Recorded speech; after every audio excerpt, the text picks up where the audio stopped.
There is a particular kind of darkness that finds a man not all at once, but slowly, the way a Kansas winter moves across open country.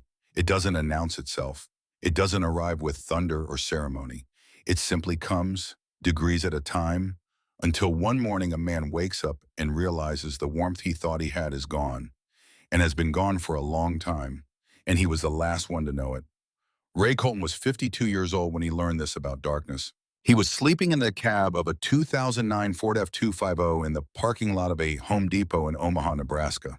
Not the bed of the truck, the cab. Because a man sleeping in the bed of his own truck, out in the open where anyone walking to their car with a cart full of lumber could see him, still had some pride left. The cab gave him that much. Four walls of rusted steel and cracked vinyl, windows fogged with his own breath, a door that only locked from the inside if you held the handle at just the right angle. He had been sleeping there for 11 days. On the dashboard, held in place by a strip of electrical tape because the little plastic clip had broken years ago, was a photograph of a girl. 16 years old in the picture, though she was the same age now, taken at a school event Ray had actually managed to attend. She was laughing at something outside the frame. Her eyes were her mother's eyes, dark and direct. But the laugh was something else entirely. Something that had come from somewhere between both of them. And it was the most beautiful thing Ray Colton had ever helped make. Her name was Jessie. He looked at that photograph every morning when he woke up and every night before he closed his eyes, and it was the only thing that kept the darkness from becoming something permanent. Outside the truck, Omaha went about its business. Men in clean clothes loaded lumber and drywall and bags of concrete mixed into vehicles they owned. Vehicles parked in driveways of houses with their names on the mortgage. Ray had been one of those men once. For 23 years, he had been one of those men. He had built things with his hands and managed crews and signed contracts and driven home at the end of the day to a house on Cortlandt Avenue with a maple tree in the front yard that he had planted himself the year Jessie was born. That house was gone now. The maple tree was still there. He had driven past it once in the first week after the divorce was finalized, just to see. The new owners had put a tire swing on one of the lower branches. It looked good. It looked like exactly what a maple tree in a front yard should look like. And Ray had sat across the street in his truck for about 4 minutes before he understood that staying any longer would cost him something he couldn't afford to lose. He had driven away and not gone back. The way a good marriage ends is not the way people imagine it. There is no single moment, no dramatic confrontation where everything is said and the truth finally surfaces like something drowned coming back up. A good marriage ends the way a good building deteriorates when no one maintains it. Quietly, in the places no one thinks to look, until the structure that seems solid from the outside has nothing left holding it together. Ray had built things his whole life. He had never learned how to maintain them. Carol Colton was not a villain. This was something Ray had to work very hard to hold on to in those first months, because it would have been easier, far easier, to make her one. She was a woman who had spent 25 years being patient with a man who treated his marriage like a project he would get to when the more urgent projects were finished. She had raised Jessie largely alone while Ray worked 70-hour weeks. She had managed the household, the finances, the social obligations, all the invisible labor that kept a family functioning.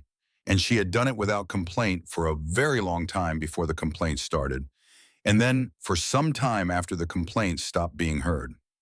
Ray had not been absent in the way of men who don't care. He had been absent in the way of men who care enormously about the wrong things at the wrong time, who mistake providing for being present, who believe that building something for your family and being there for your family are the same act performed in different rooms.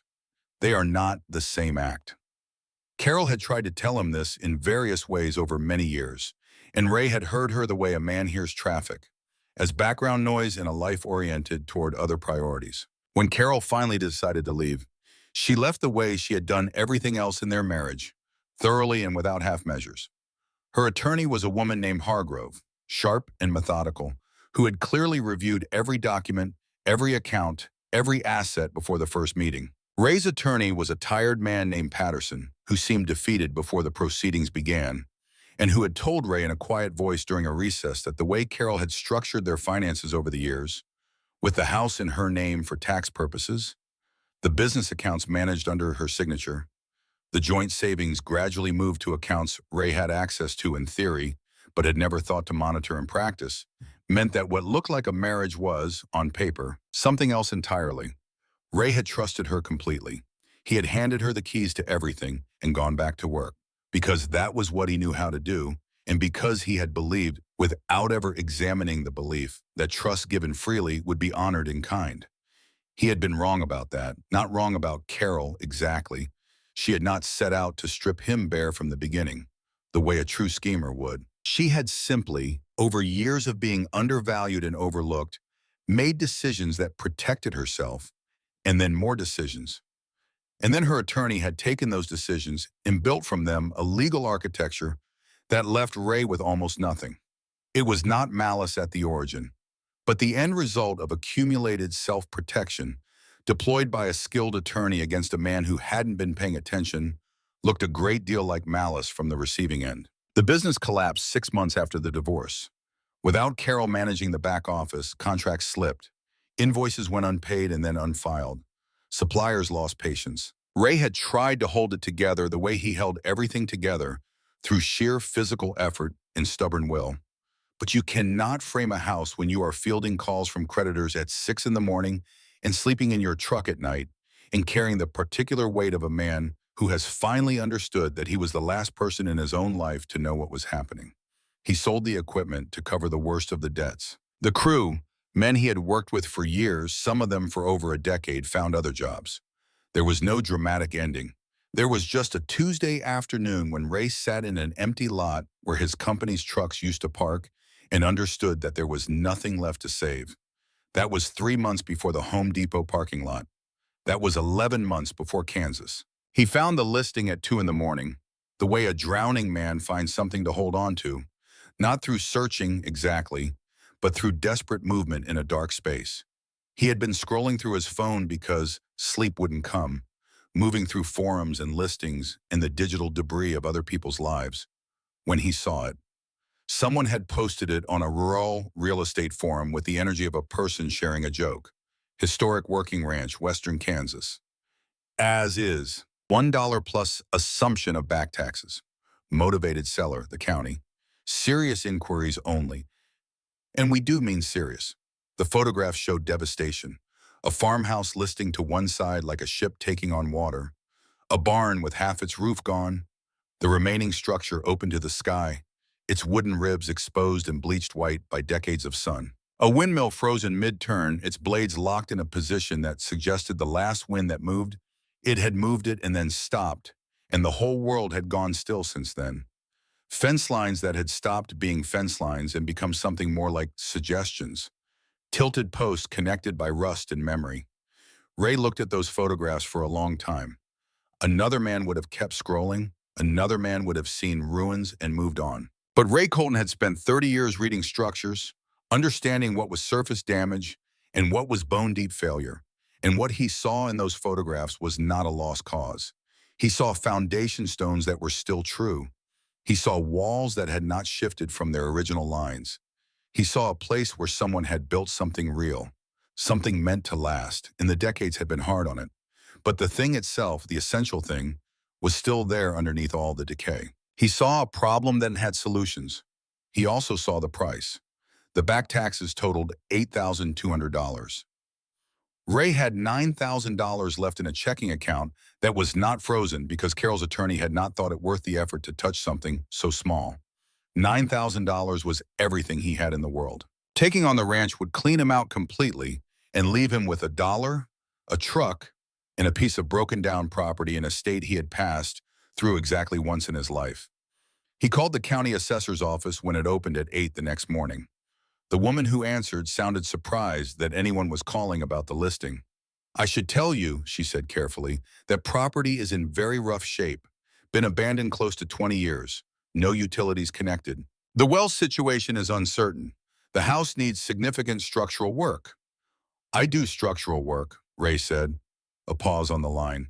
"It's pretty remote. Nearest town is 40 minutes east. Not much out there but wind and open country." "That's all right." Another pause, longer this time, carrying the particular weight of someone deciding how much to say. "The property has a history, Some folks around here have opinions about it. I just want you to have realistic expectations. I appreciate that, Ray said. I'd like to proceed. Telling Jesse was harder than the county assessor's office. They met at a diner on Dodge Street, neutral territory, which was how Carol had insisted things be arranged since the divorce. Ray had arrived early and ordered coffee he didn't drink, and he sat in a corner booth and watched the door and thought about how strange it was to wait for your own daughter like she was someone you needed to make a good impression on. When Jessie walked in, she looked older than 16. Not in the way children look older when they are trying to seem grown, but in the way that children sometimes look when life has handed them weight they didn't ask for, and they have been carrying it long enough that it has changed the way they hold themselves. She was tall, like Carol, and she had raised jaw in Carol's eyes, and she crossed the diner without looking directly at him, which was something she had been doing for about 8 months now. She sat down across from him and looked at the menu, even though they both knew what she would order. I bought a place, Ray said after the waitress had come and gone. Out in Kansas, a ranch. Jessie looked up from the menu. Her expression was not what he had expected. It was not anger, not immediately. It was something more like the careful blankness of someone who has been surprised before and has learned to hold their face still while they assess whether this particular surprise requires energy. You bought a ranch, she said. It needs work, significant work, but the bones are there. Dad, she set the menu down. You're a contractor from Omaha. Was a contractor. Something moved across her face at that. She looked away toward the window, where the Omaha afternoon was proceeding without regard for either of them. I want you to come with me, Ray said. She looked back at him. What? It has space. You'd have your own room. There's a school in the county seat 40 minutes away. It's not Omaha, but it's something. A start. A start. Her voice was quiet and flat, the way a road is flat before it drops. Dad, I have a life here. I have school here. I have friends. You want me to leave all of that to go live in a broken-down ranch in the middle of nowhere with a father who— She stopped herself. With a father who what? She shook her head and looked back out the window. He wanted to tell her that he knew. That he knew he had not been there the way a father should be there. Not just since the divorce, but before it. For years before it, all those evenings he had come home after she was already in bed, all those weekends taken by projects and deadlines, all those times Carol had called and he had said he would be home by 7 and arrived at 9:30 with sawdust in his hair and an apology that had stopped meaning anything long before he stopped offering it. He wanted to tell her that the man who had done all that was not the man sitting across from her now. That loss had changed him in ways he was only beginning to understand. But he had learned slowly and at great cost that telling a person something is not the same as showing them. And Jesse had heard enough of what he intended to do. What happened next surprised him more than anything in the preceding year. Carol called him that evening and told him, in a voice that was tired in a way that had nothing to do with the hour, that she thought it might be good for Jesse to go. She didn't elaborate beyond that. Ray didn't push. He simply said, thank you in the small, careful voice of a man who has received an unexpected grace and knows better than to question it. He thought about that call for a long time afterward. Carol was not a woman who made decisions carelessly, and this one, releasing her daughter to a man she had spent 2 years in a legal battle against, was not careless. He suspected she had seen something in Jesse over the preceding months that told her their daughter needed something Carol could not provide. Not material comfort, not stability, something harder to name. The particular presence of a parent who was failing and trying in plain sight without pretending otherwise. Maybe Carol had recognized that a father who was broken and honest about it was worth more to a 16-year-old than a father who was successful and absent. Or maybe she was simply exhausted. Ray had learned at considerable personal cost that both things could be true at the same time. Jessie packed 2 suitcases. She did not speak during the packing. She did not speak much during the 6-hour drive west either, responding to Ray's attempts at conversation with the minimum syllables required to technically constitute a response. By the 3rd hour, Ray had let the silence settle between them and simply driven, watching the land flatten and expand around them, watching Omaha's density thin out into towns and then into open country, the sky growing larger as the distance from everything familiar grew. When they pulled up to the ranch in the late afternoon light, Jessie looked at the property for the first time in person and was quiet for a long moment. Then she said, "You've got to be kidding me." "It needs work," Ray said. "It needs a bulldozer." But they got out of the truck because there was nowhere else to go, and because Ray Colton's daughter, whatever else she was feeling, was not the kind of person who stayed in the truck. The first morning was a Thursday. Ray woke before dawn to a silence so complete it felt physical, a pressure against the eardrums where city noise had always been. No traffic, no neighbors, no industrial hum, just wind moving through the broken boards of the barn across the yard, and the settling sounds of a house adjusting to the temperature, and somewhere out beyond the fence line, the high, solitary cry of something wild calling into a darkness too large to answer back. He made coffee on the camp stove he had set up in the kitchen, because the electrical system was one of approximately 40 things that needed attention before the house could be considered functional. He stood at the window with the mug and looked at what he had bought. In the early morning light, stripped of the romantic haze of desperation that had accompanied his first viewing, the place was genuinely daunting. The porch ran the length of the house's front face and had developed a pronounced lean in its left third, where a support post had rotted through at its base and been left unaddressed for what looked like years.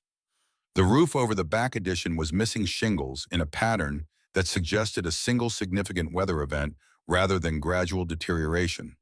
One bad storm, one winter of ice and wind, and the damage had simply been left there to compound. The barn was worse. What remained of the structure was technically standing, but the standing was provisional, dependent on a combination of residual structural memory and the absence of serious wind. Ray looked at all of this and did what he had always done when confronting a large problem. He broke it into pieces, arranged the pieces in order of urgency, and identified the first thing that needed to happen. The cellar needed to be cleared. He had looked at it briefly the day before, just enough to confirm that it was there and accessible and not immediately dangerous. A root cellar dug into the earth beneath the house, accessed through a wooden trap door in the kitchen floor. The kind of thing farmhouses had before refrigeration made them unnecessary, and that had been used for storage of one kind or another for decades after their original purpose was obsolete. The kind of thing that accumulated history in the way that dark, forgotten spaces do. Not deliberately, not through any act of preservation, but simply because no one had come to disturb it. He was on his third wheelbarrow load of debris when he found the trapdoor within the trapdoor. He almost missed it. He had been working in the back corner of the cellar where the ceiling beams ran low, and his work lamp cast shadows that shifted as he moved. He had pulled up a section of rotted wood from what he had assumed was subfloor, reaching for a piece of debris caught underneath it, when his hand found the edge of something deliberate. A frame, cut with intention. A door within the floor of the cellar, set flush and invisible unless you knew to look, sealed with age and dark and the weight of whatever had been placed above it over the decades. He cleared the remaining debris carefully.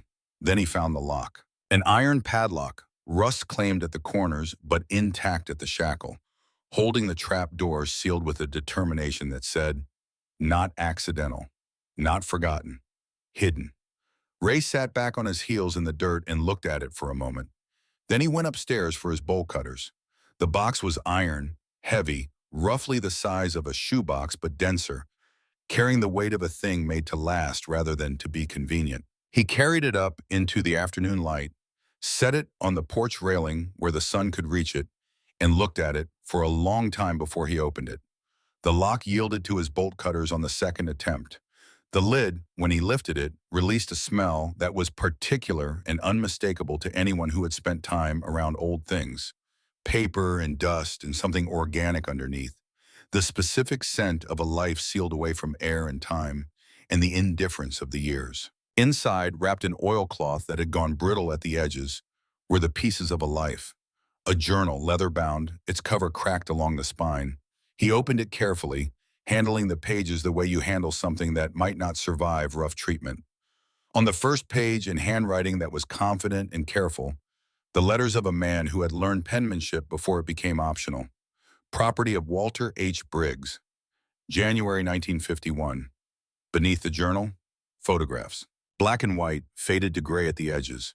A young man in a military uniform, serious-faced, strong-jawed, the bearing of someone who had been somewhere that changed the way he stood. The same man, older, standing with a woman in front of a farmhouse. A farmhouse Ray recognized because he was standing in front of its ruins right now. In the photograph, it had been new. The porch had been straight. The paint had been fresh. The windmill behind it had been turning. Military medals. A bronze star. A purple heart. Their ribbons faded but still holding their color, orange and blue, the way certain things hold on to what they were long after everything around them has let go. Legal documents, property records, partnership agreements, and at the bottom, tated with a length of twine that had dried to the color of old straw, a bundle of letters he did not yet open. Ray picked up the journal and began to read. He read for a long time, standing at first, then sitting on the porch steps, then moving his camp chair out into the fading afternoon light because the porch shadow had crept over him, and he wanted to see the pages clearly. The journal was dated from January of 1951 through October of 1953, with entries that ranged from daily to sporadic, the frequency itself telling a story about the quality of the times recorded.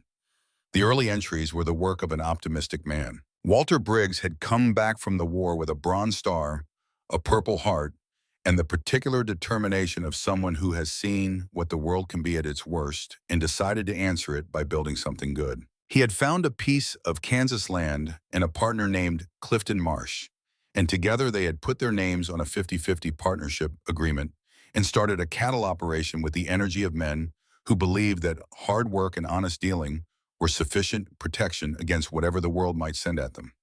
The handwriting in those early pages was bold, the sentences long, the observations full of a man's pleasure in the specific details of his life. The weight of a new calf at first light, the way the fence line looked after a week of work, the quality of the water from the well in the northeast corner, clear and cold even in August heat. Clifton's idea for expanding the herd in spring, which Walt thought was ambitious but probably right. Then gradually the tone began to change. The change was not dramatic. It was the kind of change that only becomes visible in retrospect, when you are reading the whole journal and can see the arc of it. A note of uncertainty here, a record of a discrepancy there. Walt's handwriting stayed the same, but the sentences grew shorter, the observations less generous. The pleasure in daily life replaced by a watchfulness that had no pleasure in it at all. Counted the herd today. Clifton has the book showing 247 head. I counted 229. Mentioned it to him this evening. He says I miscounted. Maybe I did. Counted again tomorrow and got 231. Something is not right. And later, payment came in from the stockman's sale. Amount doesn't match what I calculated based on the head count and the market price.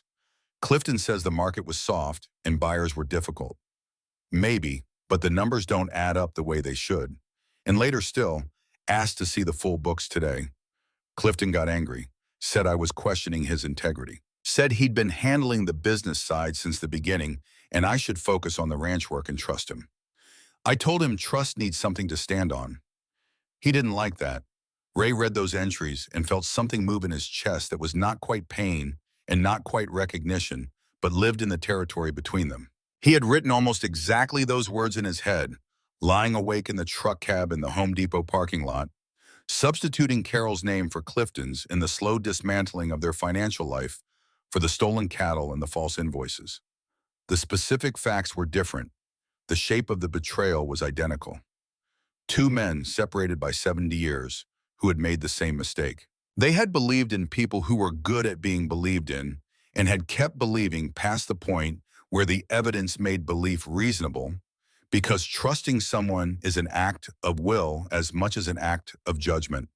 And once you have decided to trust a person, unmade that decision feels like a failure of character rather than a correction of error. He was still reading when Jessie came out onto the porch. She had spent the afternoon in the room Ray had cleared for her, which she had accepted without comment, which was the closest thing to gratitude the situation allowed for now.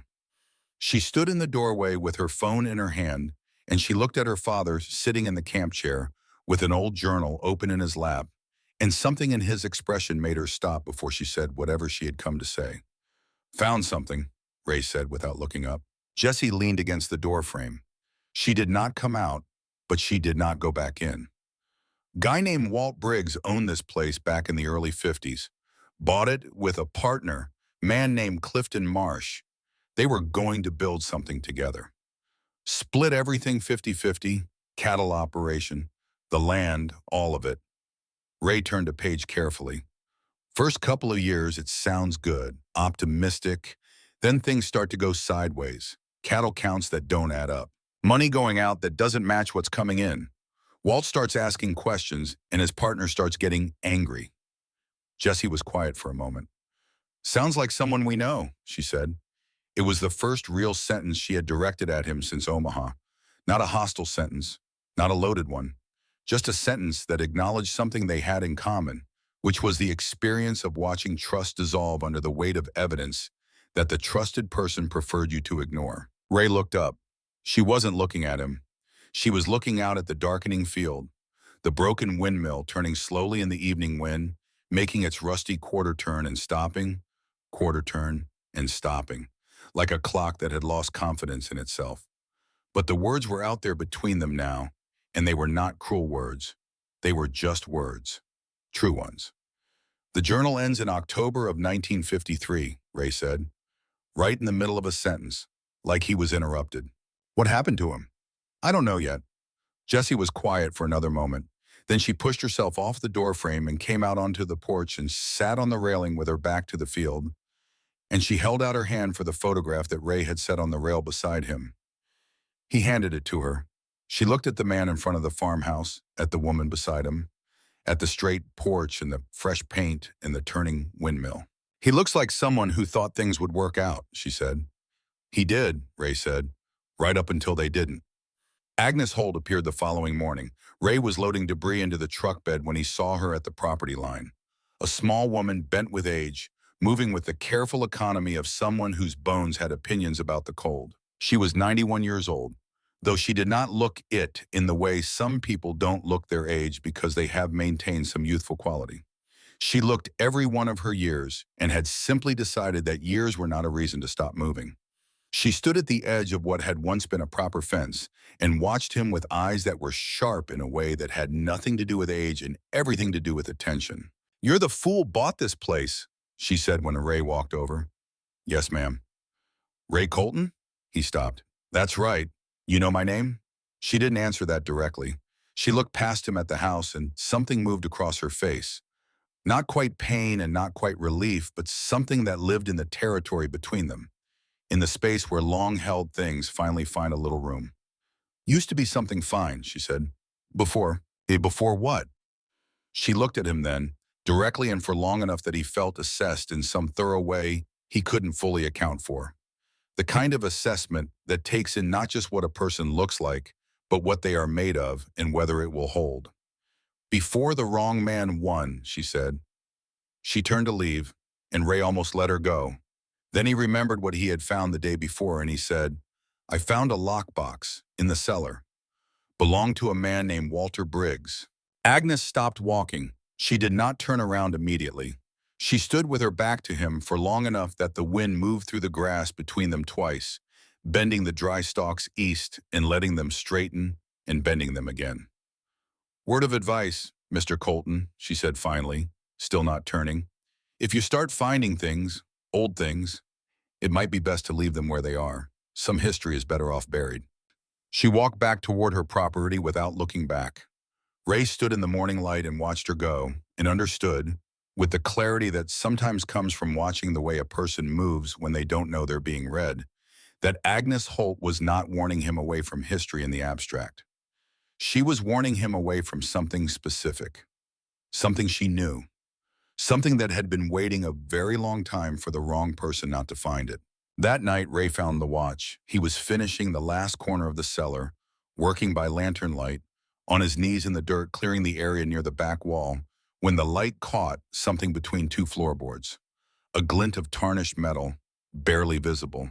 The kind of thing you see only when the light hits at exactly the right angle, and you happen to be looking at exactly the right moment. He worked it free with a flathead screwdriver, prying up the board edge millimeter by millimeter until the thing beneath came loose and dropped into his palm. A pocket watch, silver, tarnished black in patches, the case worn smooth at the edges in the way of things handled by the same hands for years. He rubbed the face clean with his thumb and saw that the hands had stopped at 3:47. Morning or evening, there was no way to know. The crystal was intact, which seemed remarkable, given everything else. He turned it over. On the back, engraved in careful script that matched the handwriting in the journal, were the words WB to CM, Brothers in Arms, Walter Briggs to Clifton Marsh. Ray sat in the dirt of the cellar with the watch in his palm and felt the weight of it. Not the physical weight, which was small, but the other weight, the weight of a gift given in trust between two men who believed they were building something together. A gift that said, I trust you with the best of what I am. A gift that said, we are the kind of men who stand by each other. A gift that had ended up hidden between the floorboards of a cellar in a house abandoned for 20 years, on a ranch that had passed through hands under circumstances that nobody in this county seemed particularly eager to discuss. He took the watch upstairs and set it on the window ledge beside the photograph of Walter Briggs and the woman standing in front of the house when it was new. Then he picked up the journal and read it through until the light outside had gone completely dark, until he reached the last entry, the one that ended mid-sentence on the 12th of October, 1953, the day before Walt had written that he intended to confront his partner with everything he had found. The pen stroke at the end of the last word trailed off the page, the way a pen trails when a hand is interrupted mid-motion. Not the decisive period of a finished thought, just a line that went nowhere, stopping in the middle of something that was never finished. He read that last entry twice. Then he sat in the quiet of an old house on the Kansas prairie and thought about a man who had gone to sleep on the night of October 12th, 1953, believing that truth was something worth standing up for, even when standing up for it was dangerous. Even when the person you needed to stand up against had power and connections and a long history of the county looking the other way. And he thought about whether that man had been right. Outside, the wind moved through the broken barn like breathing. Somewhere out in the dark, a coyote called, lonely and unanswered. The watch on the window ledge held its hands at 3:47 and gave nothing away. Ray Colton had come to Kansas for a fresh start. What he had found instead was the beginning of someone else's unfinished story. He did not yet know that the two things were the same. There is a difference between a man who is lost and a man who has chosen a direction.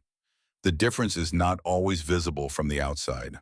Both men might look the same clothes, same truck, same weathered face, reading the same flat horizon. But inside something has shifted. Something has found its footing in ground that was previously uncertain. Ray Colton woke on the morning of the 8th day at the ranch and understood, without being able to fully articulate it, that he was no longer the man who had arrived here. He was not yet the man he needed to become. But he was no longer the man sleeping in the Home Depot parking lot, existing in the passive tense, waiting for something outside himself to change. Walt Briggs had done that. A dead man's journal, passed through 70 years of sealed darkness, had reached across time and handed Ray something he hadn't known he needed, a reason to be angry on someone else's behalf. He made coffee in the early light and sat with the journal open on the kitchen table and read the final entries again. He had read them 4 times now. Each time he found something new. Not new words, the words were fixed, frozen in October of 1953. But new understanding, the kind that comes when a man reads another man's account of betrayal and recognizes in it the specific shape of his own. Walt had written, 9 days before his final entry, partnership means nothing if only one man honors it. I have done the work. I have kept the books as honestly as I know how. I have given Clifton every chance to explain the discrepancies. He answers with anger, and I am beginning to understand that the anger is not the response of a man wrongly accused.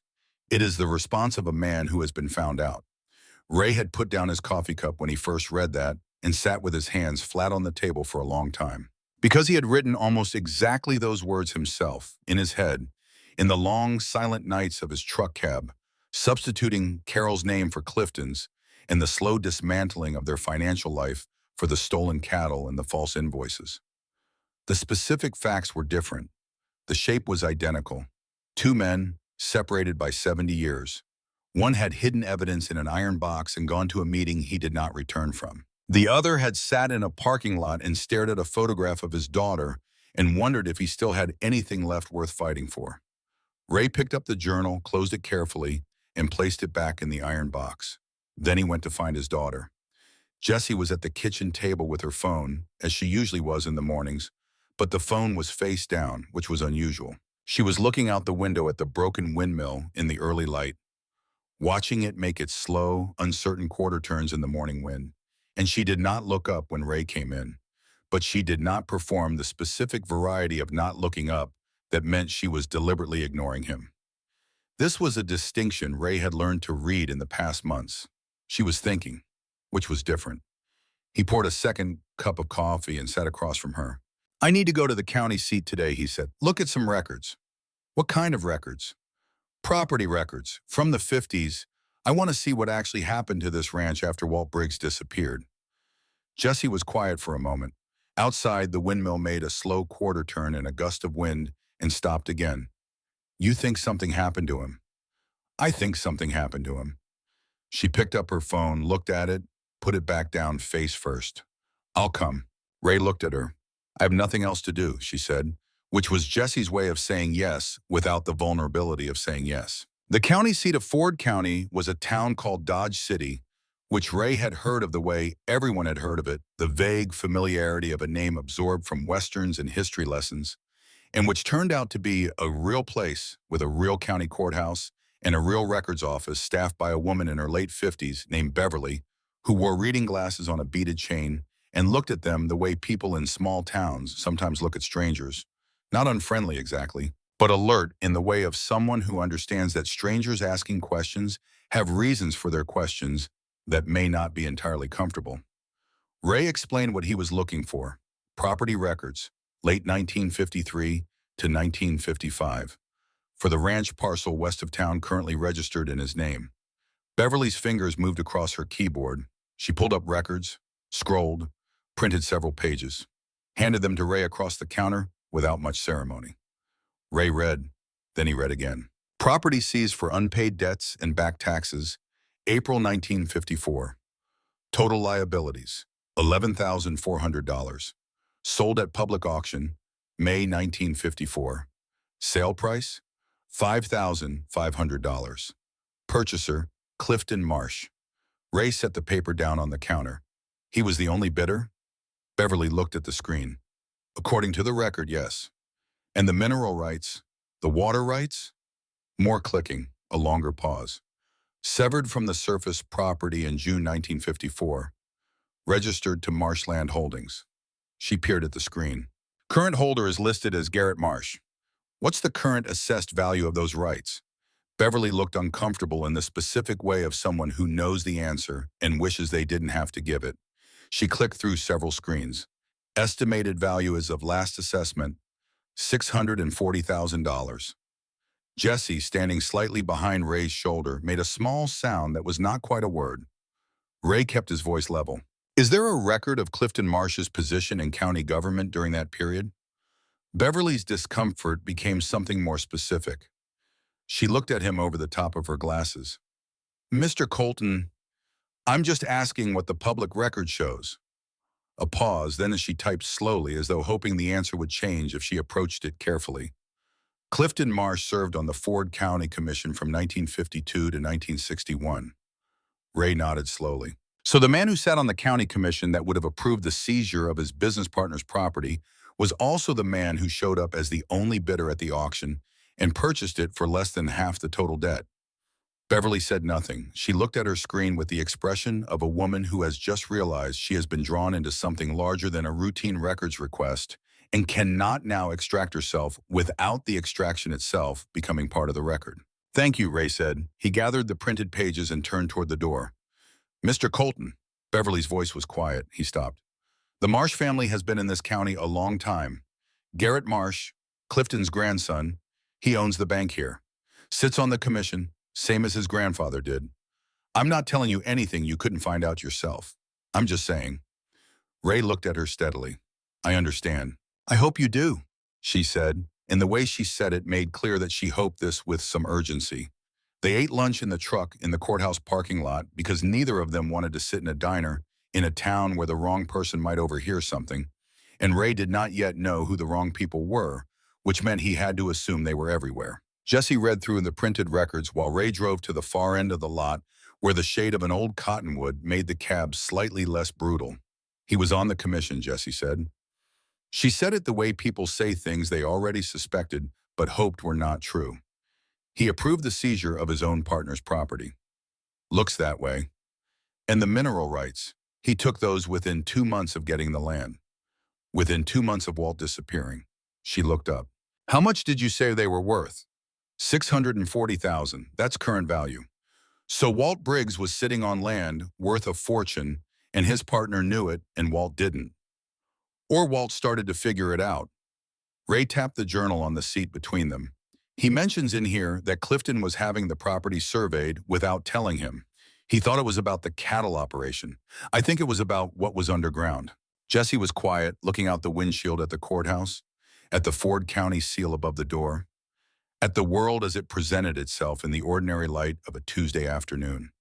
If someone killed Walt to take this land, she said carefully, and then Clifton's grandson has been collecting money from it for decades. She did not finish the sentence. She did not need to.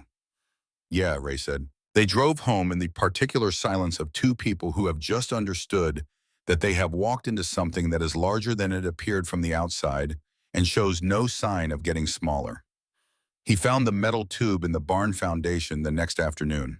He had been working the fence line in the northeast section, the practical work of a man who owned land and needed to make it functional regardless of what historical crimes might be attached to it, when Jesse called from where she had been exploring the collapsed barn perimeter. Dad, here. He found her crouched by the barn's limestone foundation, her fingers tracing the mortar joints between 3 stones that sat slightly recessed from the others. The mortar around them was the wrong color, lighter, less weathered, newer relatively speaking than the original construction. Someone had opened this section of wall and resealed it, and the resealing had been careful but not careful enough to survive a 70-year comparison with the untouched mortar around it. They worked the stones loose together, Ray with his pry bar and Jesse with her hands, both of them moving with the careful urgency of people who know they are close to something important and don't want to damage it before they understand what it is. Behind the stones, wrapped in oilcloth and sealed with wax that had gone yellow and brittle, was a metal tube roughly 18 inches long. Ray opened it at the kitchen table with Jesse beside him. Inside, rolled tight and tied with a piece of string, was a document, a notarized statement, dated October 10, 1953, 2 days before the final journal entry. I, Walter H. Briggs, being of sound mind and full understanding of the risks of making this statement, do hereby record the following as a matter of legal fact. What followed was a detailed accounting, precise, methodical, the work of a man who had grown up learning to keep records and had applied that discipline to documenting his own betrayal. False cattle sales. Walt listed each one, with dates and amounts. Payments diverted from buyers into accounts in Clifton's name only. Invoices for expenses that had never been incurred, submitted against the partnership books to create losses that existed only on paper. The total misappropriated over 18 months, just over $9,000, which in 1953 was enough to buy land, enough to change the entire direction of a life. Each allegation included dates and the names of witnesses who could potentially corroborate. The final paragraph read, "Should my death or disappearance occur following the making of this statement, I request that legal authorities investigate Clifton Marsh thoroughly and without the interference of local political connections. I have hidden copies of financial records and supporting documentation at multiple locations on this property. The truth is here for those who choose to look." Ray read it twice. Then he set it down and looked at Jesse. Her expression had changed from the careful blankness she had deployed since Omaha, that protective neutrality she wore the way soldiers wear armor, not because it is comfortable, but because the alternative is worse, into something more open, more present. He knew he might not make it out of whatever was coming, she said, and he still put it all down in writing. He wanted there to be a record. Even if no one found it for, she gestured at the document, at the date. 70 years. Even then, Jesse looked at the document for a long moment. Why does that feel brave instead of sad? Ray thought about that. Maybe because it means he didn't give up on the idea that it mattered, even at the end, even when he had every reason to. His daughter looked at him with an expression he had not seen on her face in a long time. Not in the past year, certainly. Not in the years before that, when he had been a figure who moved through the house at the margins of her day, present in body and absent in the ways that counted. She was looking at him like he was someone worth listening to. He did not push it. He just let it be what it was. Garrett Marsh arrived the following morning. Ray had seen the truck before he heard it. A new Silverado, black, clean in the way of vehicles that are cleaned rather than simply kept out of the rain. It came up the access road at a measured pace and parked behind Ray's truck with the deliberate precision of a man making a point about his right to be wherever he chose to be. Garrett Marsh was 58 years old. He had the tan of a man who spent time outside for reasons of appearance rather than labor, and the posture of a man who had never been made to stand and wait for anything he wanted. He wore jeans and a collared shirt that cost more than Ray's last week of groceries, and he smiled the way powerful men in small places sometimes smile, with warmth on the surface and nothing behind it. The smile of someone who has learned that warmth is a tool rather than a feeling. He extended his hand. "Ray Colton, I'm Garrett Marsh. I own the bank in town." Ray looked at the hand and did not take it. "I know who you are." Something moved behind Garrett's eyes, fast and controlled. The smile stayed where it was, adjusted slightly.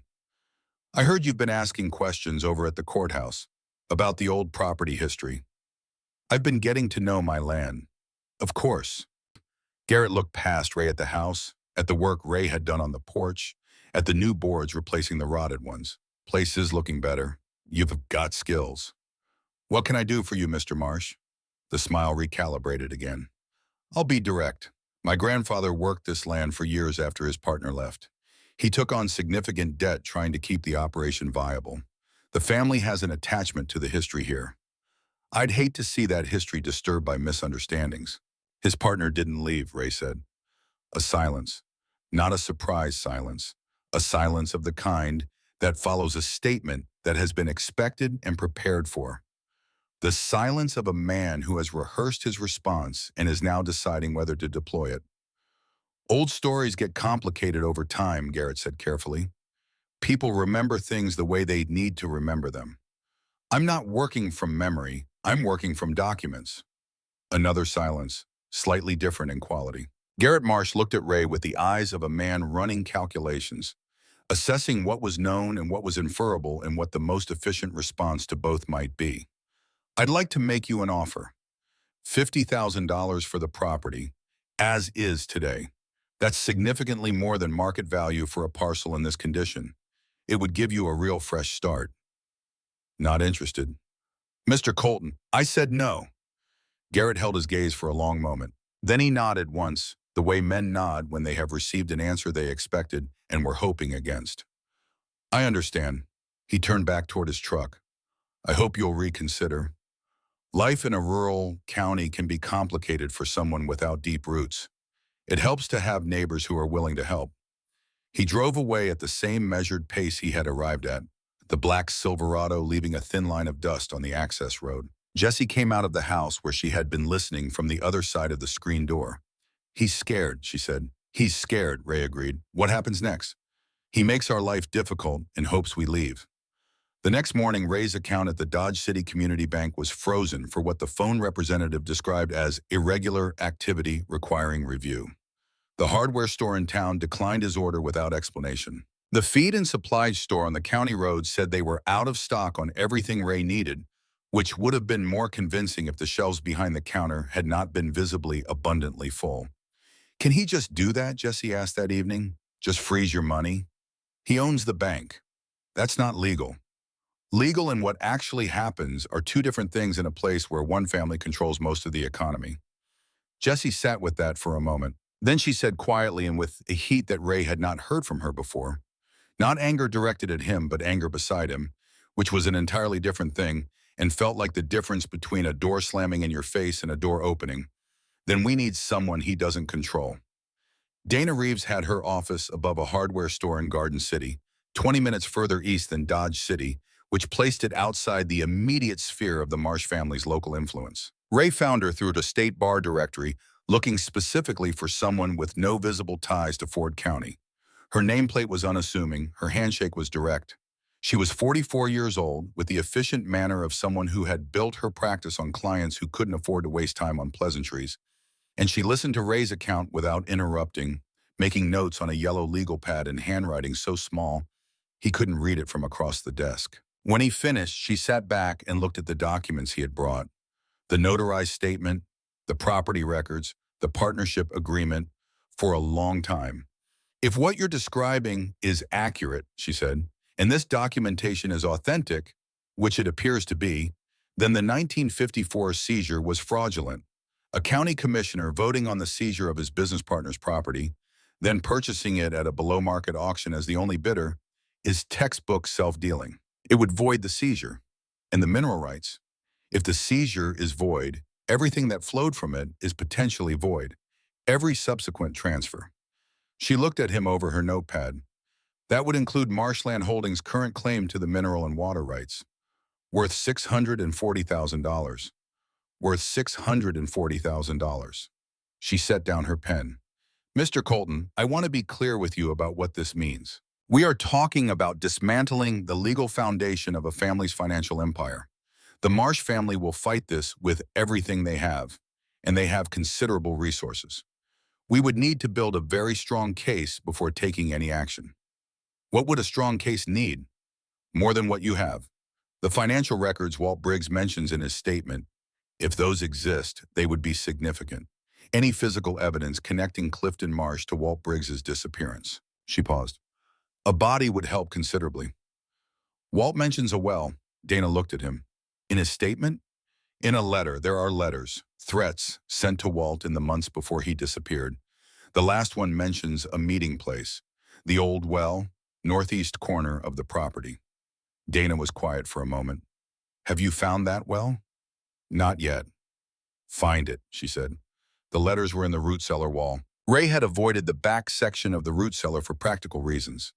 The ceiling beams there were lower, and the light from his work lamp cast uncertain shadows.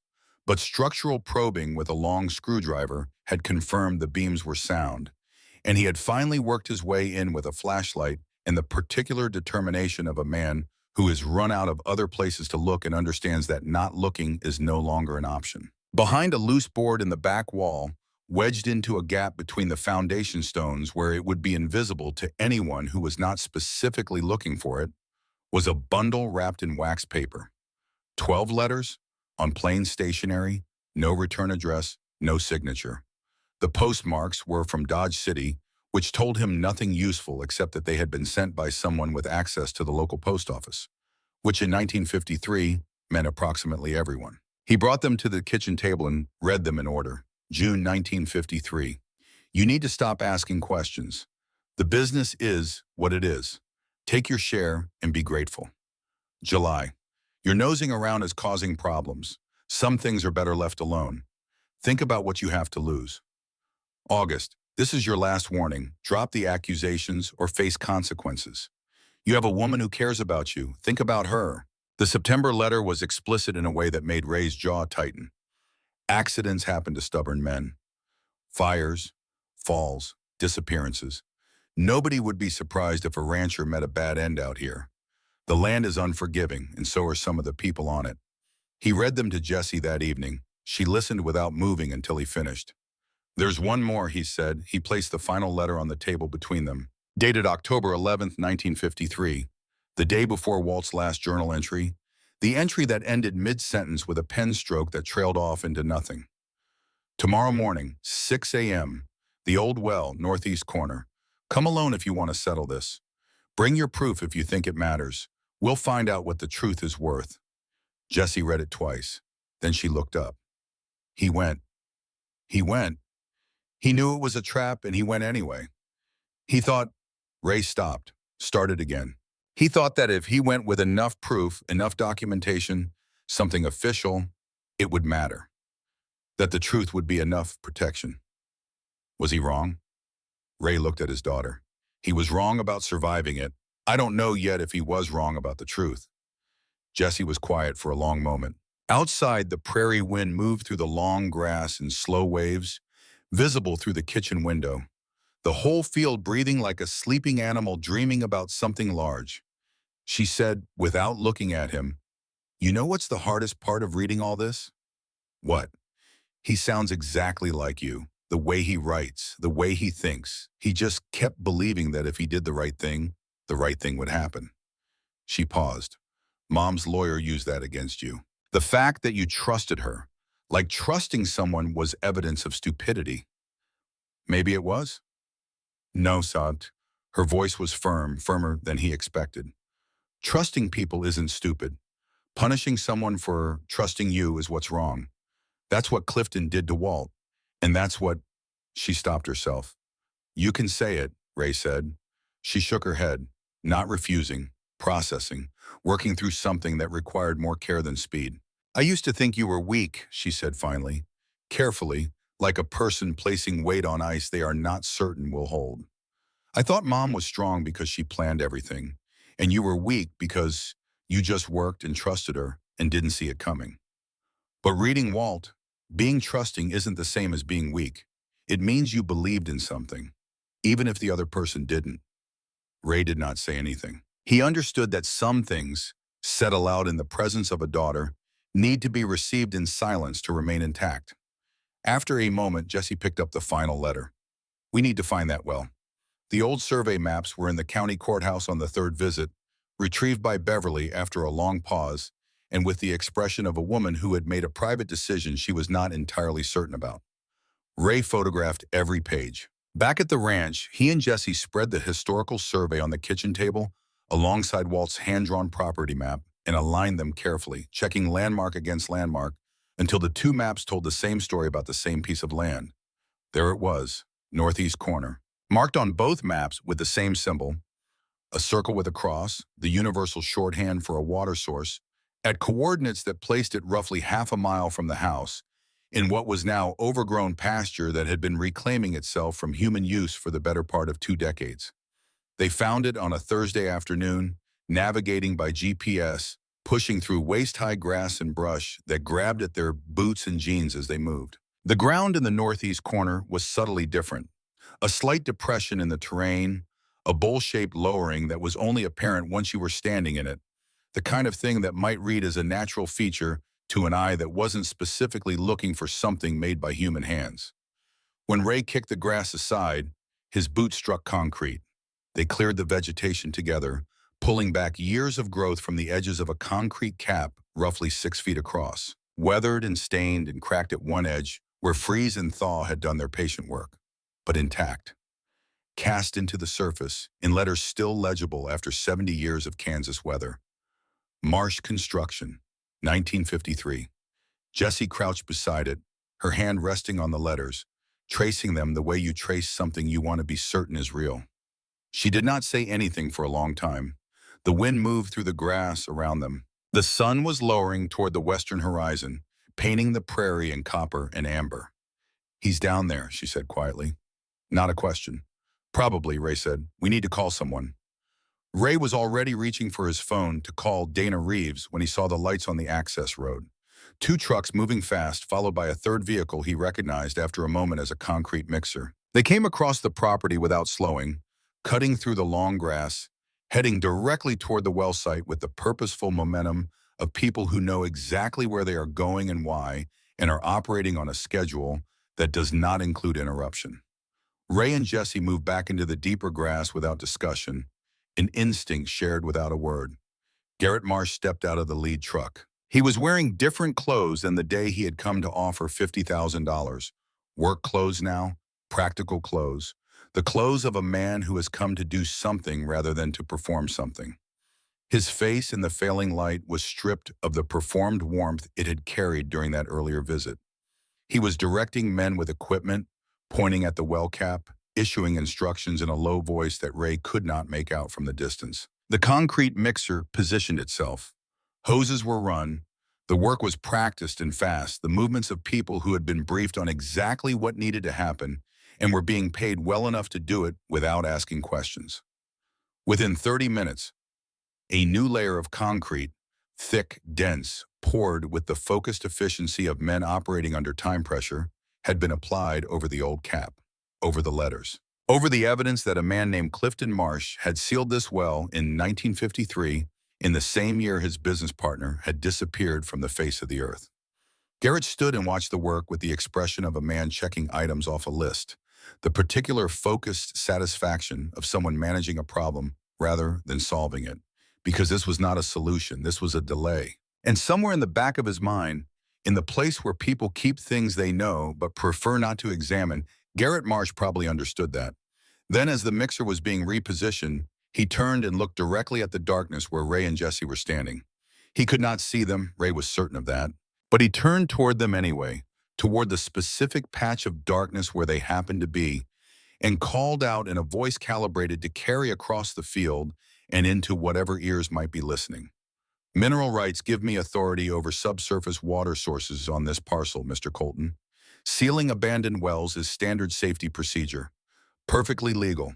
I'd recommend consulting with a lawyer before making any accusations you can't support. He got back into his truck. The convoy moved back toward the access road and disappeared into the dark, leaving behind the smell of fresh concrete and the sound of engines fading, and the particular silence that follows when something significant has just happened and the night has closed back over it. Ray and Jesse stood in the grass beside the newly sealed well and listened to the engines fade to nothing. The concrete was still wet, gleaming faintly in the last of the daylight, smooth and featureless where the letters had been. He knows, Jesse said. Her voice was steady. Everything we found. He knows. He's known we were close for days. Dad, she turned to look at him. In the failing light, her face was serious and calm in a way that did not belong entirely to a 16-year-old. A calm that had been earned the hard way through the past year of watching everything familiar become uncertain. You got all of it on video. Ray looked down at his phone. He had been recording from the moment the trucks appeared on the access road, had kept recording through the concrete pour, through Garrett's declaration into the darkness. Garrett Marsh, directing his crew, destroying a crime scene, and announcing his legal justification for it because he was frightened enough to want a record of his reasoning. I got all of it, Ray said. They stood together in the darkening field, two people who had arrived at this broken place with nothing, standing over the spot where the truth had been buried twice now, and still refused to stay down. What do we do tomorrow? Jesse asked. Ray looked at the freshly poured concrete, at the place where the letters had been, at the ground that held its secret with the particular patience of ground that has been waiting a very long time and has learned that waiting is the one thing it does better than anything else. Tomorrow, he said, we go to the state. There is a moment in every long fight when the outcome becomes visible for the first time. Not certain, nothing is certain until it is finished, but visible, the way a destination becomes visible through fog when you have driven far enough toward it. The fog does not clear all at once. It thins degree by degree until the shape of what you have been moving toward emerges from the gray and you understand that you were heading in the right direction all along, even in the stretches when you could not see it and had only the direction itself to trust. Ray Colton had that moment on a Thursday morning in a government building in Topeka, Kansas, sitting across a conference table from a state investigator named Thomas Vance. But that came later. First there was the drive. And before the drive, there was the tape. Agnes had called the previous evening, after Ray had briefed her by phone about the concrete poured over the well, about the video he had captured, about the meeting with Dana Reeves and the filing of the complaint with the state attorney general's office. He had expected again the careful voice of a woman conserving what remained of her courage. Instead, she had said, "Come tomorrow morning, bring Jesse. There is one more thing I have been holding on to, and it is time." They arrived at her house at 7 in the morning. Agnes answered the door in her gray wool coat, already dressed for the drive to Topeka that she had apparently decided she was making, whether anyone invited her or not. Her house was sparse and neat, the furniture old and well-maintained, and on the mantelpiece were photographs Ray had not seen before. Walt as a young man, Walt in his uniform, Walt standing in front of the farmhouse when it was new and the windmill was turning. 70 years of keeping vigil in the space of 4 walls and a mantelpiece. Agnes sat at her kitchen table and reached into the drawer that Ray had seen her open once before, the locked one, and from it she produced a cassette tape. Old, the plastic case yellowed and cracked at one corner, the tape itself showing the slight sheen of magnetic oxide that had been many things in the decades since someone had pressed a record button and spoken into a microphone. "Walter gave me this the night before he went to meet Clifton. Agnes said. She placed it on the table between them. He found a recorder at the hardware store, sat at my kitchen table and spoke into it for 20 minutes. Said he wanted there to be something that couldn't be misread or misrepresented. Something in his own voice. She looked at the tape. I have listened to it twice in 70 years, both times alone. Tonight I want to listen with people who understand what it means. Ray drove to the thrift store in Garden City and found a cassette player, a battered portable unit that ran on batteries and looked like it had last been used sometime in the early 1990s.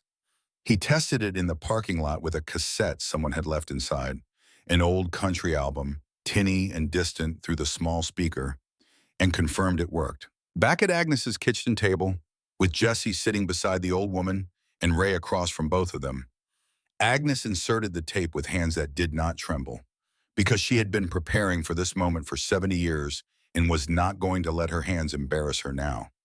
She pressed play. The speaker hissed. Then Walt Briggs's voice filled the small kitchen. The room went very still. His voice was not what Ray had expected, though he could not have said what he expected. It was a steady voice, a working man's voice, with the particular flatness of the Kansas plains in it, and underneath the steadiness there was fear. Not overwhelming, not paralyzing, but present in the way fear is present in the voice of a man who has assessed a situation honestly and found it dangerous and decided to proceed anyway. Agnes, if you're hearing this, I didn't make it back. I want you to know what happened and why, so the record is complete. So there's no version of this where Clifton gets to write the ending. A pause. The sound of a breath drawn and released. Clifton Marsh has been stealing from our partnership since the second year of our operation. I have documentation of everything. The false sales records, the diverted payments, the invoices for work that was never done. I have hidden copies of all of it at 4 locations on the property. The journal is in the root cellar. The notarized statement is in the barn foundation. The financial records are in the wall of the house near the chimney. The letters he sent me are in the back of the root cellar wall. Anyone who finds those things will have everything they need.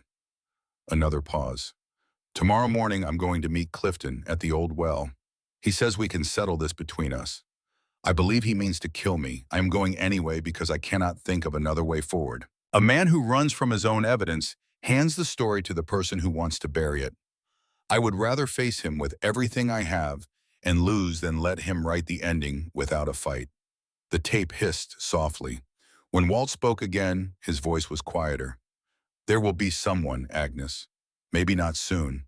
Maybe not for a long time. But someday someone will come to that land who gives a damn about what happened there. When that person comes, you give them everything. You let them finish what I couldn't. Promise me. The tape ran on for a few seconds in silence. Then it clicked off. The kitchen was quiet except for the prairie wind against the window and the sound of Agnes breathing. Slow and deliberate. The breathing of a woman who has held something for 70 years and can feel the weight of it finally beginning to lift. Jessie reached across the table and put her hand over Agnes's. Ray sat with his hands flat on the table and looked at the cassette player and thought about a man who had pressed the record button and spoken into a microphone on the night of October 11th, 1953, and in doing so had sent his voice 70 years into the future to a kitchen in western Kansas where a man he had never met and a daughter he could not have imagined would sit and receive it like something precious that had been in transit for a very long time. He knew you were coming, Agnes said to Ray. Her voice was even. He just didn't know your name yet. Ray did not say anything. There was nothing to say that the moment did not already contain. They left for Topeka at 5 in the morning. Ray and Jessie in the truck, Dana Reeves following in her own car, Agnes in the passenger seat beside Ray, small and upright in her gray wool coat, watching the dark country roll past with the expression of a woman for whom arriving at this particular destination has been the organizing fact of her entire adult life. Nobody spoke much in the first 2 hours. Jessie fell asleep against the window with her jacket bunched under her cheek. The highway unrolled ahead in the headlights, the prairie flat and enormous on both sides.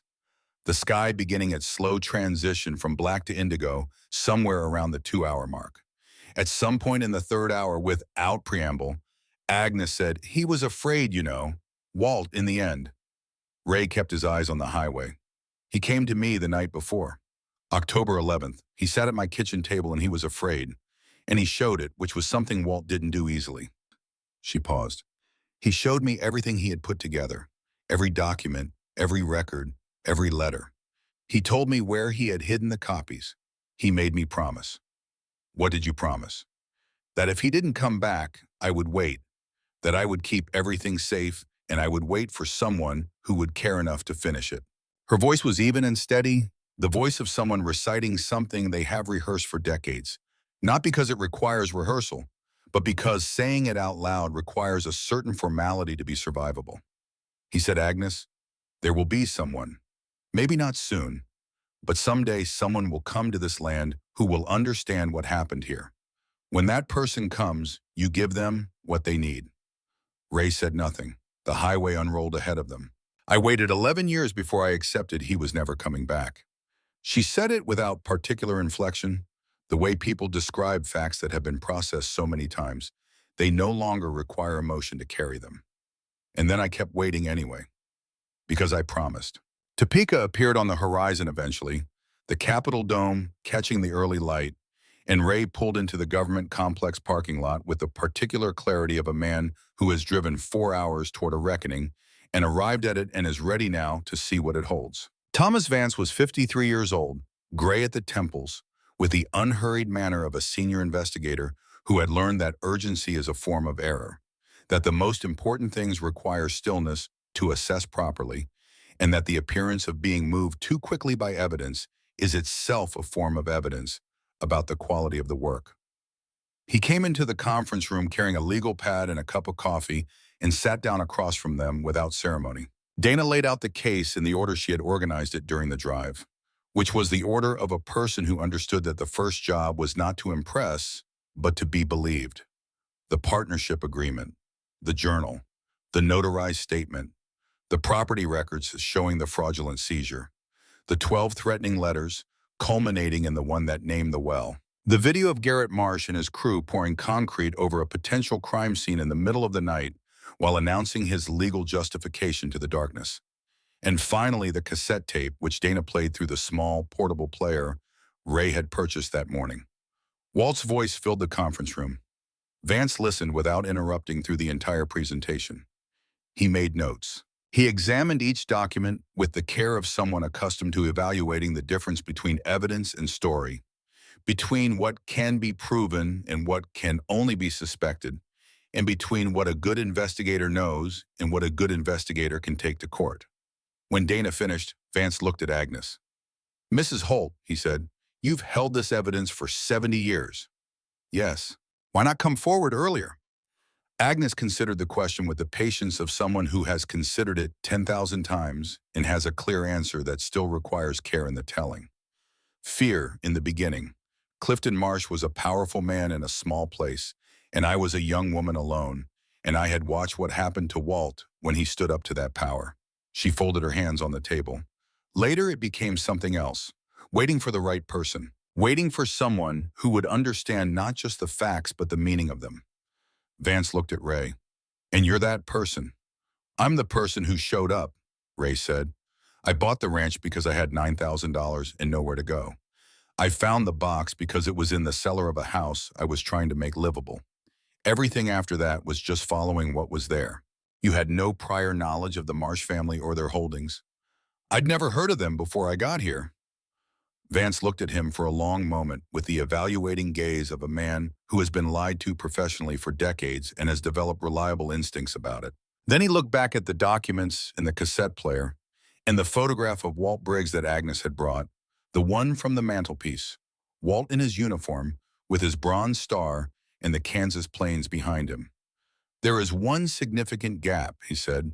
The well, everything points to it, but we don't have confirmation of what's inside it. Garrett Marsh poured new concrete over it 2 nights ago, Dana said. I know. Vance tapped his pen against the legal pad, which is why I'm treating that video as evidence of consciousness of guilt rather than as an obstacle. A man doesn't pour concrete over an abandoned well in the middle of the night because he is concerned about public safety. He set the pen down. I'm recommending immediate action. Court order for excavation within 48 hours. full forensic investigation of the property seizure and subsequent mineral rights transfers. Agnes closed her eyes briefly. When she opened them, they were wet, but her posture had not changed. "There is one more thing," she said. She reached into the inside pocket of her gray wool coat and removed a small envelope, sealed, aged to the color of old cream.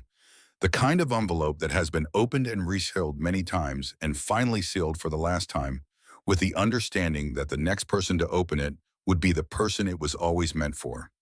She placed it on the table and slid it toward Vance. "I have been carrying that for 70 years, she said. "It is a marriage certificate, dated October 9th, 1953. Vance opened the envelope carefully. He read the document inside, and his expression did not change the way most people's expressions change when they receive unexpected information. It simply became more still. "Agnes Harper," he read, "and Walter H. Briggs, married in Shawnee County, Kansas on October 9th, 1953. 2 days before Walt went to meet Clifton," Agnes said. "He wanted me protected legally in case something happened. We went to Topeka to find a judge who had no connection to Ford County. We were going to tell everyone after Walt settled things with Clifton. We were going to announce it and celebrate and begin our life." She stopped. "We never got to do that part." The room was quiet for a moment that had weight to it. Vance looked at Dana. As Walt Briggs's legal widow, Mrs. Holt would be the heir to his estate. "Which means," Dana said, "that the fraudulent seizure of 1954 deprived not just a business partner, but a surviving spouse of her legal inheritance. The mineral rights, the water rights, the land itself, all of it should have passed to Agnes under Walt's estate. And every subsequent transfer of those assets," Vance said, "is built on a foundation that would not exist if the seizure is voided." "Garrett Marsh's $640,000 in mineral rights," Jessie said from her chair at the end of the table, which was the first time she had spoken since they sat down, "belongs to her." Everyone looked at Jessie. She held the attention without flinching, which was something Ray noticed and filed away, the way a father notices things about his child that mark a change in who they are becoming. "Yes," Vance said, "that is what this means." The court order came through in 38 hours. The excavation team arrived on a gray Tuesday morning, 6 people in a white state vehicle, a ground-penetrating radar unit, and a compact excavator on a flatbed trailer. Dana was there. Ray was there. Jessie stood beside him at the edge of the cleared area. Agnes sat in a folding chair that Ray had carried from the house, wrapped in her gray coat, her hands folded in her lap, watching the preparations with the focused stillness of a woman who has been waiting for this particular morning for 7 decades and is not going to look away from it now. Garrett Marsh's attorney had filed 2 emergency injunctions before noon the previous day. Both had been denied, dismissed with language that the court clerk read to Dana over the phone with what sounded like quiet satisfaction.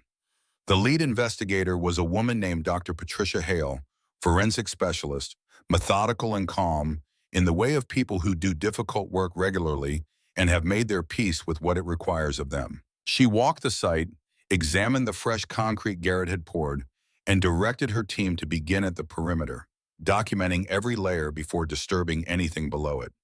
The new concrete came up in sections, revealing the 1953 cap beneath. The original cap, with its cast letters, Marsh Construction, 1953, was photographed from every angle before it was disturbed.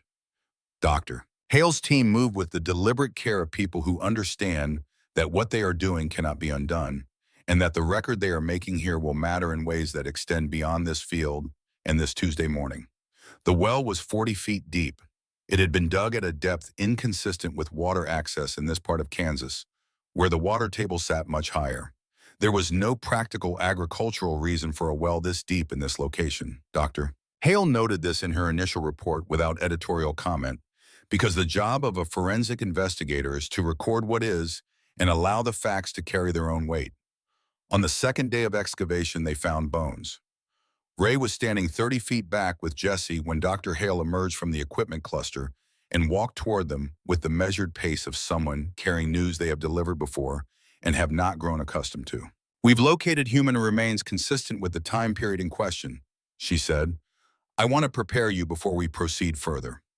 Ray nodded. Dr. Hale looked at Agnes in her folding chair, who had been watching the excavation with the focused stillness of a woman who has been waiting for this particular moment for 7 decades and is not going to look away from it now. Not when she is this close to the end of the longest promise she ever made. "Mrs. Holt," she said gently, "we found a wallet, a belt buckle, and a ring." She held up an evidence bag. Inside it, tarnished nearly black but intact, was a gold signet ring. Even through the plastic, the engraving was visible. W.B. Agnes made a sound that was not a word. It was the sound of something that has been held in place by will and patience and the discipline of a long promise finally being allowed to move after 70 years of being held still. Ray crouched beside her chair. He put his hand over her folded hands and did not say anything, because there was nothing to say that the moment did not already contain. Jessie, on Agnes's other side, put her arm around the old woman's shoulders and held her the way you hold someone when words have reached the end of what they can do. The three of them stayed like that while the investigation continued around them, while the prairie wind moved through the long grass, while the autumn sky sat enormous and pale above the Kansas flats, while 70 years of waiting arrived, at last, at its destination. Inside the well, alongside Walter Briggs's remains, investigators recovered one additional item: a pocket watch, silver tarnished black, its hands stopped at 347. "Doctor." Hale brought it to Ray in an evidence bag and held it beside the watch Ray had found in the cellar floor, the one he had been carrying in his jacket pocket since the day Agnes first reacted to it. Through two separate evidence bags, the two watches sat side by side, identical in every respect. Same case, same size, same wear pattern at the edges, same inscription on the back of each: W.B. to C.M., brothers in arms. Ray looked at both watches for a long time. Walt had given Clifton Marsh a pocket watch on the day they signed their partnership because he believed they were building something together, because he believed in the man standing beside him. That watch had ended up in the well with Walt's body, taken back by Clifton, or returned by Walt in the final confrontation as a way of saying, "I know what you are, and I am giving back the pretense that you were something better." Either way, it had gone into the dark water with the man it was meant to honor. The other watch, the one that had fallen between the floorboards of the cellar, dropped in the struggle, or hidden in the dark in some last desperate moment, had waited there for 70 years for someone to come along with a work lamp and a screwdriver. One watch in the cellar floor, one watch in the well. Two objects that told, between them, the complete story of what had happened at 3:47 on the morning of October 12th, 1953. "We also recovered a tool," Dr. Hale said. Her voice was professionally neutral. "A pipe wrench, cast iron, consistent with the period. The handle bears a stamp, Marsh Construction." A pause. "There is biological material on the head of the wrench, degraded but potentially recoverable." Ray said nothing. He looked out at the well site, at the place where the ground had kept its secret for 70 years, and thought about Walt Briggs walking across this field in the early morning dark of October 12th with a briefcase full of documents and the conviction that truth was sufficient protection against a man who had already decided what needed to happen. He thought about the particular cruelty of that, of dying not because you were wrong, but because you were right, and the person who needed you to be wrong had the means and the will to enforce it. He thought about the iron box in the cellar, sealed and hidden and waiting, and the care with which Walt had prepared his evidence across 4 locations on this piece of Kansas property, knowing he might not survive to use it himself, preparing for the possibility that justice might have to travel further than one lifetime to arrive at its destination. It had traveled 70 years. It had arrived. Garrett Marsh was arrested at the excavation site.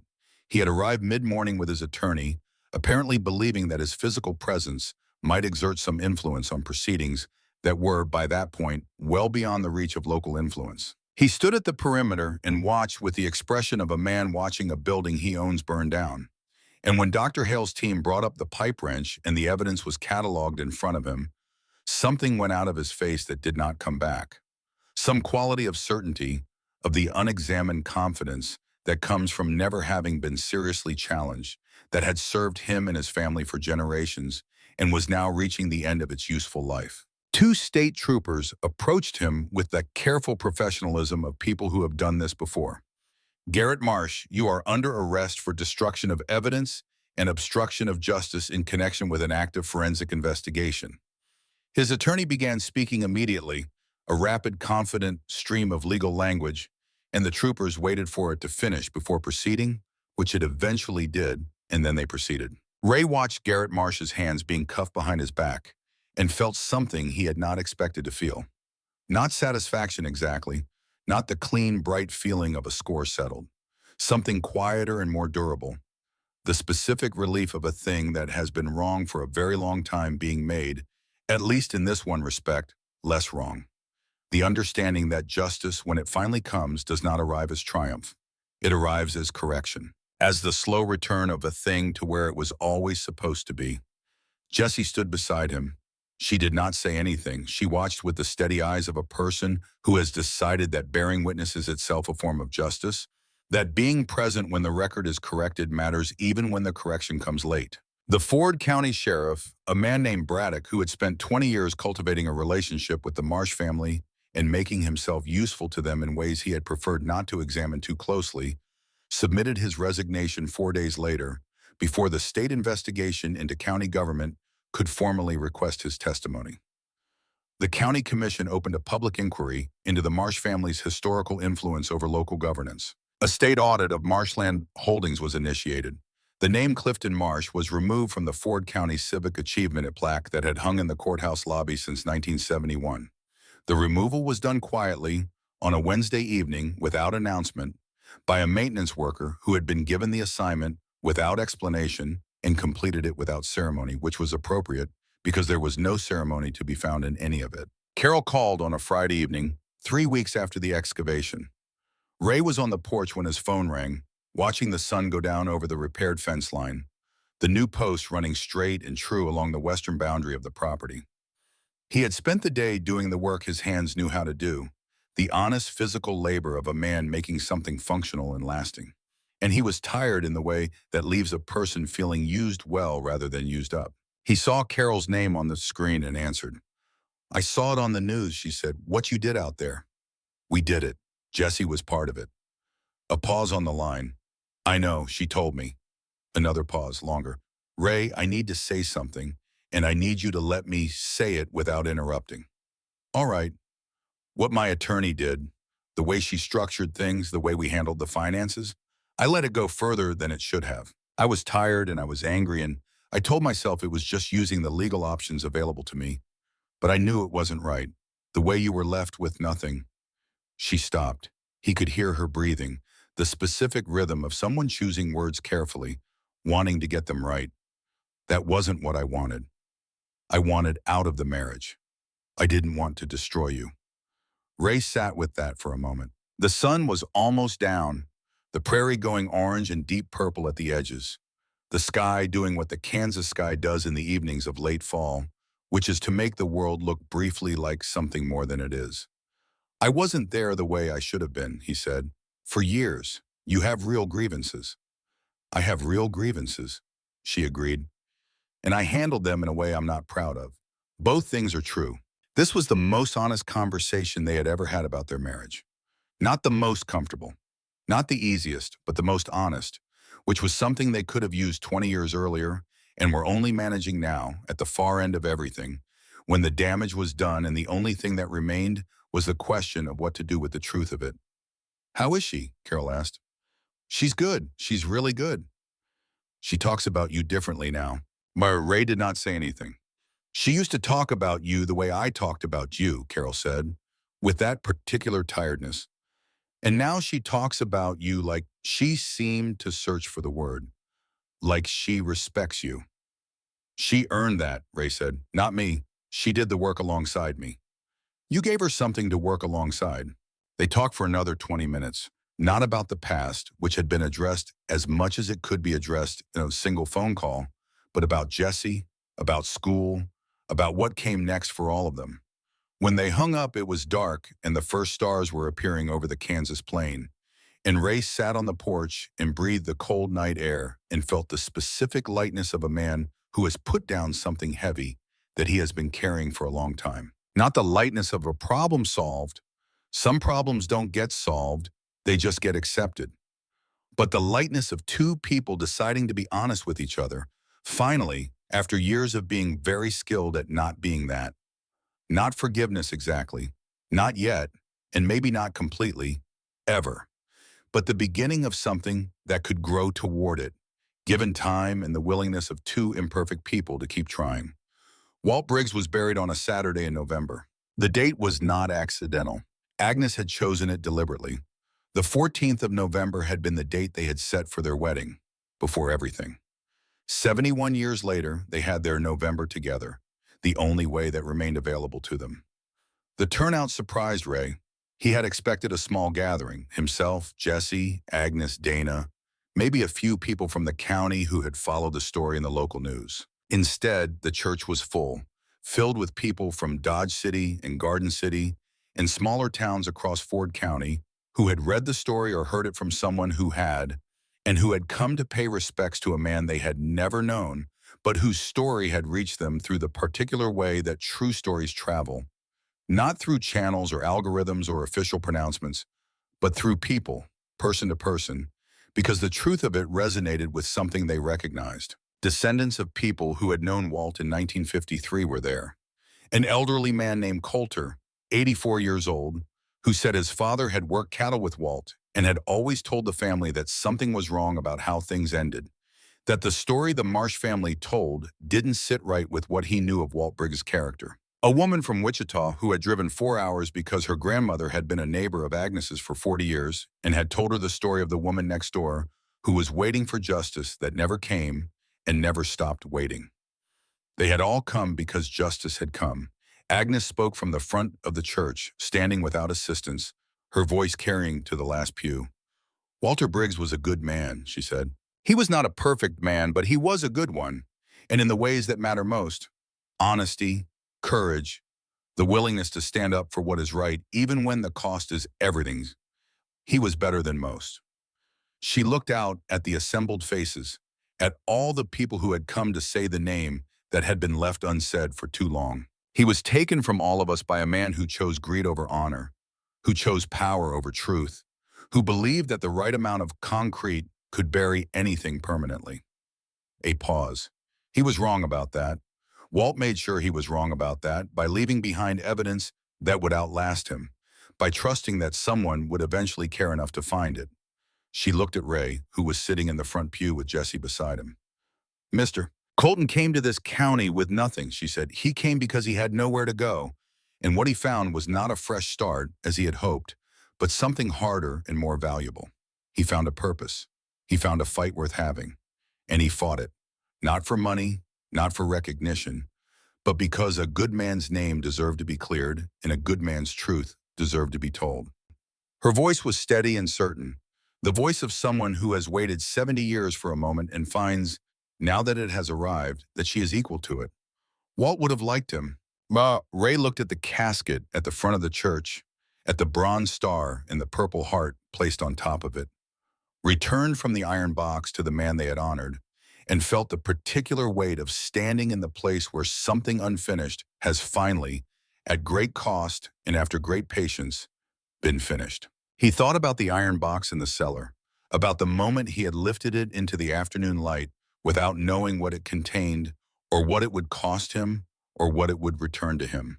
He thought about a man who had hidden evidence across 4 locations on a piece of Kansas property in the October of 1953, who had gone to a meeting he did not return from, and whose final act of faith had been the belief that someday someone would come along who gave a damn. He thought that Walt Briggs had been a better judge of the future than he had any right to be.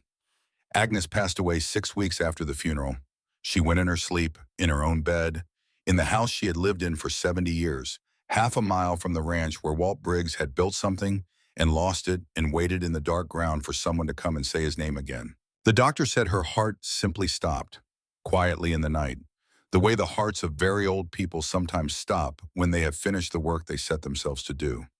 Her attorney called Ray the following week to inform him of the contents of her will.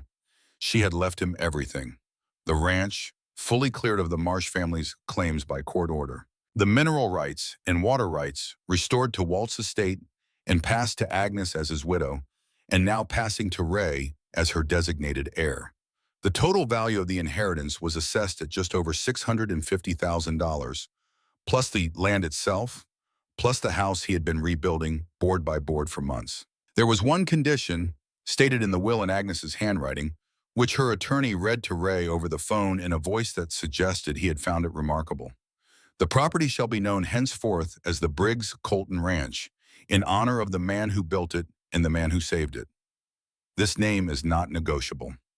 Ray sat down when he heard that. He sat in the kitchen of the farmhouse he had been repairing for months, at the table where he and Jesse had spread out Walt's documents and read the threatening letters and built a timeline of a 70-year injustice by lamplight, and he put the phone on the table and sat with his hands flat on the wood and breathed. The ranch was worth financially more than anything Ray Colton had ever owned in his life, more than the house on Cortlandt Avenue with the maple tree, more than the construction business at its peak, more than everything the divorce had taken from him, taken in total and added together.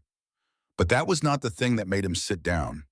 The thing that made him sit down was the name.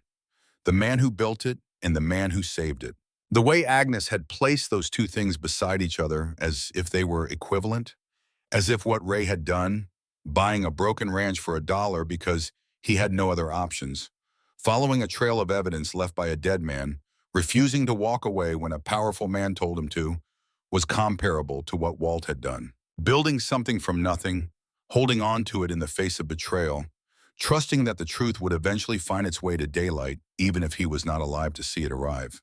He was not sure it was equivalent. He was not sure he had earned that comparison. But he understood, sitting at the kitchen table in the house he had rebuilt board by board, that Agnes had believed he had. And Agnes had spent 70 years being right about things. The sign went up on a Saturday in March when the first green was beginning to show in the Kansas grass and the air carried the tentative warmth of a winter deciding to end. Ray had made it himself, which felt right.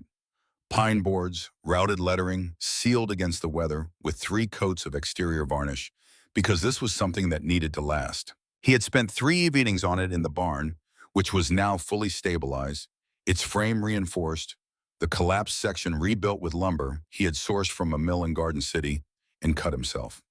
The work had been good.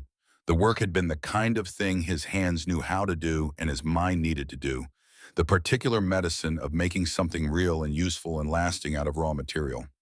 Jesse helped him hang it on the post at the end of the access road. She was leaving in 2 weeks for Kansas State on a full engineering scholarship, an outcome that had seemed, from the parking lot of a Home Depot in Omaha 11 months ago, approximately as likely as everything else that had happened since. Her essay, the one the admissions committee had cited specifically in their acceptance letter, the one they said had distinguished her application from hundreds of others, had been about Walt Briggs and what it means when a man decides that the truth is worth protecting even at the cost of everything. It had also been about her father, though she had not named him directly, describing a man who had arrived at a broken place with nothing and had chosen to stand up rather than walk away, and what she had learned from watching him make that choice. She had read it to Ray on the porch the evening after she received the acceptance letter, reading it straight through without looking up, and when she finished, she had folded it carefully and put it in her jacket pocket and said simply, "I wanted you to know what I wrote." That was all. It was enough. It was more than enough. Now she held the post steady while Ray drove the mounting bolts, the two of them working together in the March morning with the ease of people who have learned each other's rhythms through shared labor, and they stepped back and looked at what they had made. Briggs Colton Ranch, established 1951, restored 2024. The March wind moved through the new grass. The windmill, repaired and turning freely for the first time in decades, caught the morning light at the top of its rotation and threw it back in a slow arc across the yard. The farmhouse stood straight behind them, its porch level, its roof whole, its paint still drying on the trim in the cold morning air. "It looks like something," Jesse said. "It is something," Ray said. She looked at him. "Are you going to be okay out here? When I'm gone?" "I'm going to be better than okay." "You'll call?" "You know I'll call." She leaned against him the way she used to when she was small, before the years and the distance and the slow accumulation of absences had grown between them, and Ray put his arm around his daughter, and they stood together in the March morning in front of a sign bearing 2 names. He thought about the iron box, still on the shelf in the corner of the room where he had placed it after the court proceedings concluded. The journal, the photographs, the medals, the documents, all of it returned to him because the court had determined that as owner of the property and administrator of Walt's recovered estate, it was his to keep and his to protect. Walt's story, entrusted to him by a dead man who had never known his name. He thought about Walter Briggs going to his kitchen table on the night of October 11th, 1953, pressing the record button on a borrowed machine, speaking into it in a steady voice with fear underneath and saying, "Agnes, there will be someone. Maybe not soon, but someday someone will come to this land who understands what happened here." He thought about what it meant to be trusted with someone else's unfinished story, about the weight of it and the gift of it, and the way those two things were, in the end, inseparable. He thought about his daughter, who had arrived here furious and defeated and was leaving for college with a scholarship and a sense of herself that she had earned in the Kansas dirt, alongside a father she had decided was worth knowing. He thought about Carol and the long, honest phone call in the dark, and the beginning of something that might or might not become forgiveness, but was at least more honest than what they had been. He thought about Agnes, keeping her promise for 70 years in a house half a mile down the road, watching the ranch decay and the Miller family prosper on what they had stolen, waiting with the particular patience of a person who has decided that some things are worth waiting for no matter how long they take. He thought that he had come here with $9,000 and a broken life and nowhere to go, and what the land had given him in return: purpose, redemption, a daughter who leaned against him without being asked, a name on a sign beside the name of a better man, was so far beyond what any dollar could purchase that the arithmetic of it made no sense, which was, Ray Colton thought, exactly how the best things tended to work. Later that afternoon, he walked out to the two graves on the eastern edge of the property. Walt and Agnes, side by side in the Kansas ground, under a granite marker he had commissioned and installed himself, set level in the earth with the care of a man who builds things to last. Walter H. Briggs, 1922 to 1953. Honest man, faithful husband. He told the truth when it cost him everything. Agnes Louise Briggs, 1933 to 2024. She kept her promise. 70 years, not one day less. Ray stood between the graves for a long time. The wind moved through the new grass around the stones with the soft insistence of something that has been moving through this country for 10,000 years and intends to keep moving. The afternoon sun was warm on his back. Somewhere beyond the fence line, a meadowlark was making its particular sound, clear and carrying and optimistic in the way of birds that have no reason to be otherwise. The sound of the Kansas spring asserting itself against the memory of the long winter. "Thank you," he said, to both of them, to the ground and the sky and the 70 years of patient faith that had led him here, "for trusting me with this. I'll take care of it." He meant the land. He meant the name on the sign. He meant the story, Walt's story, which was now also his story, which had become the story of what happens when a man stops running from his own wreckage and turns to face it, and finds in the turning that what he thought was the end of something was only the beginning of something else. He stood there until the meadowlark moved on to a different part of the field and the wind shifted and the afternoon light began its long, slow change toward evening. Then Ray Colton walked back toward the ranch house, toward the evening work, toward the life that was waiting there for him to continue building it one day at a time, the way good things are built, slowly, carefully, with attention to the foundation and respect for what the ground remembers. Behind him, the sign at the end of the access road stood in the March light, Briggs Colton Ranch established. 1951, restored 2024. The wind moved through the Kansas grass in long, slow waves, the way it had moved for 100 years before either of those names existed, and the way it would move for 100 years after both of them were forgotten by everyone still living. But not yet, for now the names were there, and the ground remembered, and the truth had found its way home at last, and that was enough.